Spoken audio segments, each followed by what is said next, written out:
자, 여러분 안녕하십니까? 자, 이중구 이창용 교수님의 경제학 원론 제8장 독점시장의 연습 문제를 풀어볼게요. 지난 시간에 이어서요 11번 문제 같이 한번 풀어보도록 하겠습니다. 자, 11번 문제를 보시면 어떤 상품의 가격이 그것을 생산하는 데 드는 한계 비용보다 더 높을 때 자원 배분이 비효율적으로 이루어진다고 말할 수 있는 근거는 뭐냐? 예를 들어 설명하여라. 뭐 예라기보다는 어떤 상품의 가격이 있는데 그걸 만들 때 들어가는 비용이 한 단위 들어가는 비용이 MC가 되는 거죠. 자, 얘가 만약에 더 큰 거야. 그럼 여러분 생각해봐. 내가 하나를 만드는데 100원이 들어갔는데 시장에 내다 팔았을 때 얻게 되는 수익이 100원보다 좀 높으면 110원이야. 어떻게 돼요? 생산 더 해요? 말아요? 당연히 더 해야지. 그러니까 당연히 이때는 생산을 더 하게 되면 이때는 생산을 증가 시 네, 사회 전체적인 순편익이 증가한다고요. 이렇게 순편익이 증가할 수 있기 때문에 당연히 어떻게 된다? 맞습니다. 생산을 더 증가시키는 게 효율적이다. 이렇게 볼 수 있다는 것이죠. 뭐 그 정도 정리해 보시면 될 것 같습니다. 네, 그래서 뭐 그렇게 봐주시죠. 다음 12번 한번 풀어볼게요. 자, 가나다사는 볼펜 시장을 독점하고 있대요. 볼펜에 대한 수요가 이렇게 주어져 있고요. 한계 비용은 여기 EQ 이렇게 함수로 대표되고 있습니다. 이 시장에서 후생 삼각형의 면적, 사회적 후생 손실, 하버거 삼각형의 면적을 사중 손실, 자중 손실의 면적을 구하여라. 지금처럼 수요 곡선이 선분으로 주어진 경우에는요. 한계 수익 곡선을 도출해 보면 이걸 P로 정리하잖아요. 그럼 수직축의 절편은 똑같고 기울기는 2배 가파른 거. 그런 것들 알 수 있습니다. 뭐 힌트를 주지 않아도 우리는 당연히 풀 수 있어야 됩니다. 자, 독점시장의 그림을 살짝 이렇게 그려봅니다. 수요 곡선 나타낼 때는 이게 그래프가 P로 수직축에 돼 있으니까 P로 정리하시면 좋아요. 자, 이거 P로 정리해 볼까요? 그럼 2P 넘어가고요. 2로 나눠주면 50 마이너스 2분의 1 Q 이렇게 되는 것이죠. 자, 그러면 시장에서의 수요 곡선이 이렇게 되는 거야. 자, 여기는 50이 되고요. 이렇게 되죠. 자, 그러면 이게 P는 곡선이 이렇게 돼 있어요. MR 곡선 찾으면 어떻게 될까요? 기울기 2배 가파르면 돼요. 자, 기울기 2배 가파르면 50이고요. 이렇게 2배 가파르면 이게 됩니다. 자, MR 지금 얘기한 것처럼 절편은 똑같아. 절편은 50으로 똑같고 기울기가 2배 가파르니까 Q 이렇게 되는 것을 우리가 확인할 수가 있습니다. 네, 이해 가시죠? 자, 그러면 MC를 찾아야 되는데 MC가 여기 나와 있는 것처럼 EQ 이렇게 돼 있어요. EQ 이렇게 돼 있네.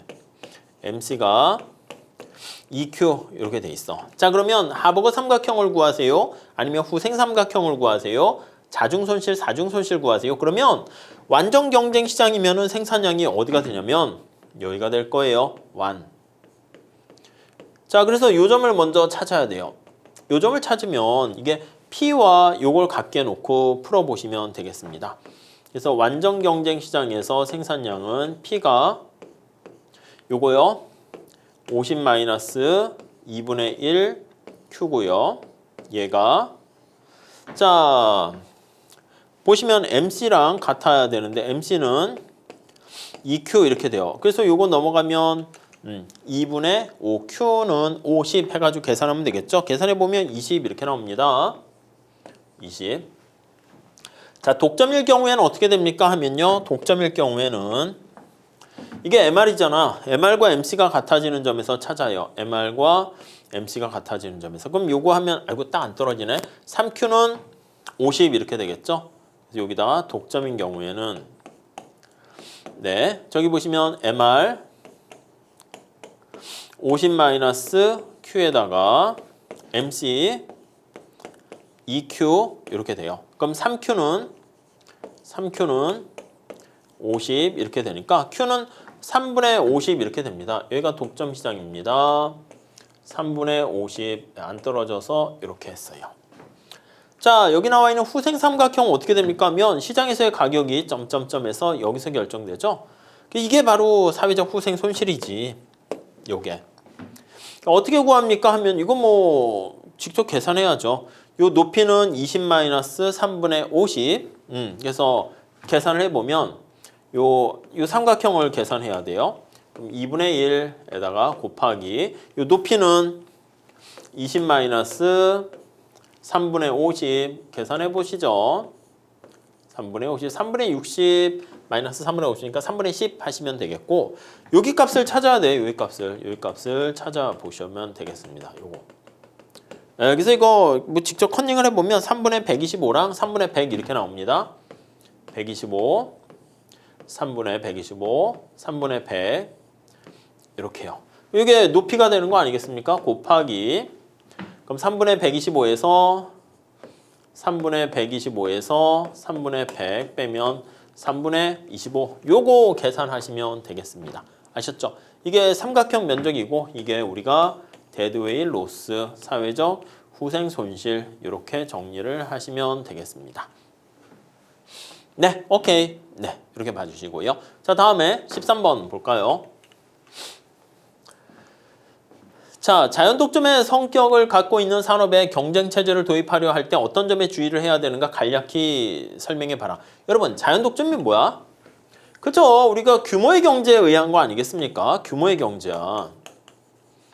규모의 경제는 다시 뭐라고요? 현대자동차라든가 삼성의 반도체 공장이라든가 전자제품, 가전제품처럼 생산량을 규모의 경제로 생산량을 대량으로 하는 거야.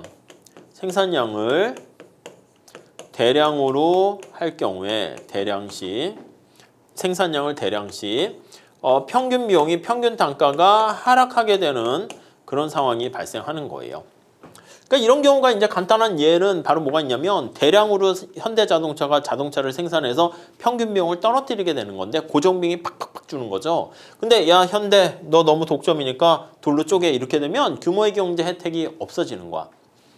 뭐 축구 선수도 그렇고 야구 선수도 그렇고 잘만 할 수 있으면 처음에 공을 던질 때는 몸이 안 풀리잖아. 그러니까 류현진 선수가 손흥민 선수가 축구를 하는데 자, 너 10분만 뛰어 아니면 1회만 던져 이거는 약간 구원 투수나 마무리 투수나 이런 거에 하는 거지. 선발 투수는 처음에는 류현진 선수도 보면 어떻게 돼요?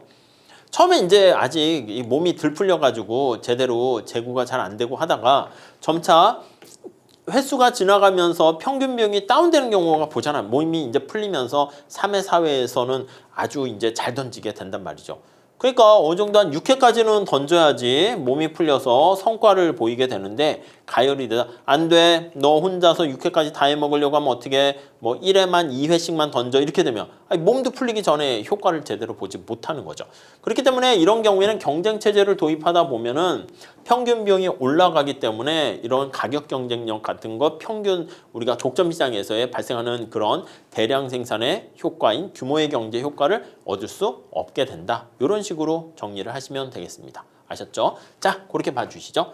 뭐 그림을 그려서 설명할 수 있는데 그거는 뭐 굳이 안 해도 될 것 같긴 해요. 아이디어는 뭐냐면 생산할 때 평균 비용이 이렇게 떨어진다니까 평균 비용이 하락한다니까 그럼 내가 만약에 100개를 생산하면 평균 단가가 얼마야?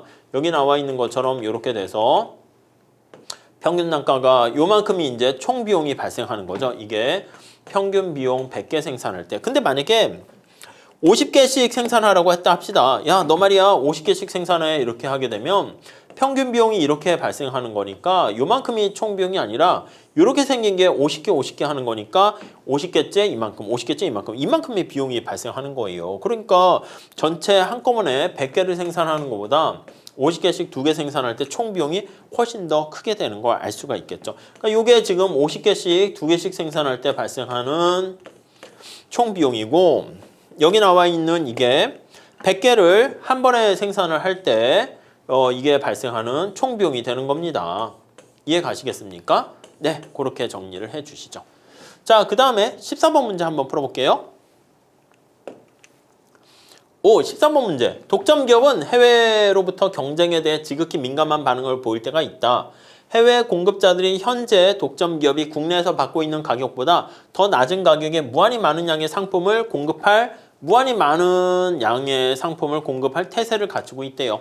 이렇게 시장이 완전하게 개방이 된다면 독점자 이윤에 어떤 변화가 생길 수 있는가 그림을 그려서 설명하여라. 현대자동차가 국내 시장에서 독점을 하고 있는데 완전히 시장이 다 개방됐다 합시다. 그랬더니 뭐 미국, 중국, 베트남, 동남아, 독일 다 자동차가 들어온다 할게요.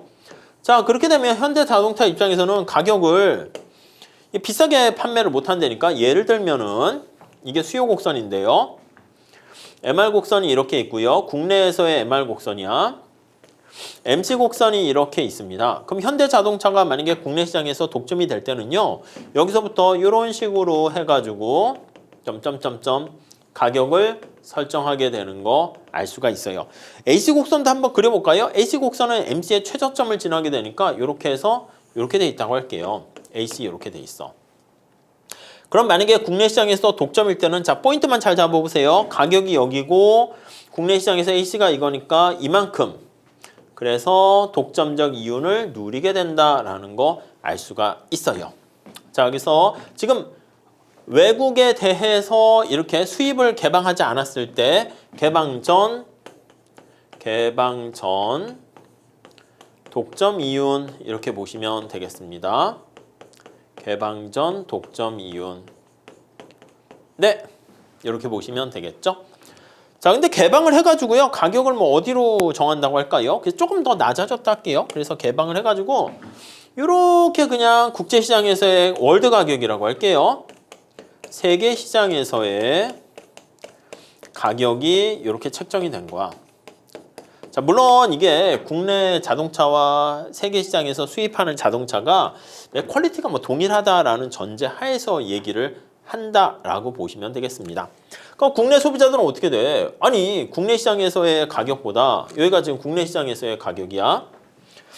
이렇게 보시면 여기가 국내 시장에서의 가격인데 모노폴리 가격. 국제시장의 가격이 훨씬 더 싸. 그렇게 되면은 어떻게 돼? 그렇지. 해외 시장에 가격을 싸게 안 하면 그냥 수입품을 사용하게 될 겁니다. 자, 이런 상황에서 그러면 독점 기업은 어떻게 선택을 해야 됩니까? 라고 하면요. 좀 진한 색깔로 할게요. 여기까지 수요가 있으니까 여기까지 생산을 늘리는 거야. 생산을 늘리고, 그렇죠? 그 다음에 요때 얻게 된 이유는 어떻게 됩니까? 요 단위당 평균 비용이 여기잖아. 그러니까 이렇게 되는 거지. 요 파란 색깔만큼이 바로 개방 후 독점 이윤 이렇게 됩니다. 그래서 이 면적이 커질지 작아질지는 사실은 보면 좀 작아지는 측면이 가깝긴 하겠죠.